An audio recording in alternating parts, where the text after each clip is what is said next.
കാടിറങ്ങുന്ന കാട്ടുപോത്തിനോടോ തേറ്റപ്പന്നിക്കൂട്ടത്തോടോ പോലും ചേർത്ത് വെക്കാവതാണോ ഈ ഗൂണ്ടകളുടെ മര്യാദകെട്ട തെമ്മാടിപ്പണി? ഏതെങ്കിലും ഒരുത്തന്റെ പ്രകോപനമാക്കിയല്ല, ആ മുറിയിൽ വരുന്നവനും പോകുന്നവനും ഒക്കെ അങ്ങ് ഒരു ശരീരത്തിൽ വളഞ്ഞിട്ട് കൈവക്കലാണ് നരമേധം.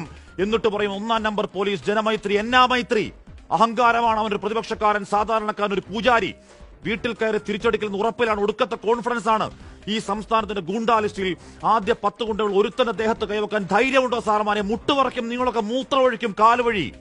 ഗുണ്ടാ സൽക്കാരത്തിന് പോയി ബാത്റൂമിൽ കയറി ഒളിച്ച സാറന്മാർ, മോൻസൻ മാവുങ്കൾ, വ്യാജ സാമ്രാജ്യത്തിന്റെ പാറാവുകാർ, ടിപ്പിയെ വെട്ടിക്കേറിയവന്മാർക്ക് ചെയ്യുന്ന നാണം കെട്ട ദാസ്യപ്പണി അടക്കം കണ്ടവരാണ് കേരളം.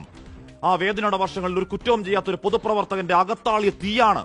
പോരാട്ടമാണ്. 6 അടി മണ്ണിൽ അടക്കാൻ നോക്കിയ ദൃശ്യങ്ങൾ കേരളം കണ്ടത് ഇപ്പോഴാണ്. നേരത്തെ കണ്ടവർ എന്തോ കൊട്ടത്താപ്പൻ നടപടിയെടുത്തുവെന്നാണ് ന്യായം പറച്ചിൽ. അങ്ങ് സ്ഥലം മാറ്റിയത്രേ. മയിൽപ്പീല് കൊണ്ട് മണ്ടക്കടിച്ചു എന്നുകൂടി പറയണം പോലീസെ. ചേർത്ത് പിടിക്കാനുണ്ടല്ലോ ഒറ്റപ്പെട്ട 1000 സംഭവങ്ങളുടെ സർക്കാർ, നിരന്തരം പരാജയപ്പെട്ട സിസ്റ്റങ്ങളിൽ രക്ഷാപ്രവർത്തന വക്താക്കൾ.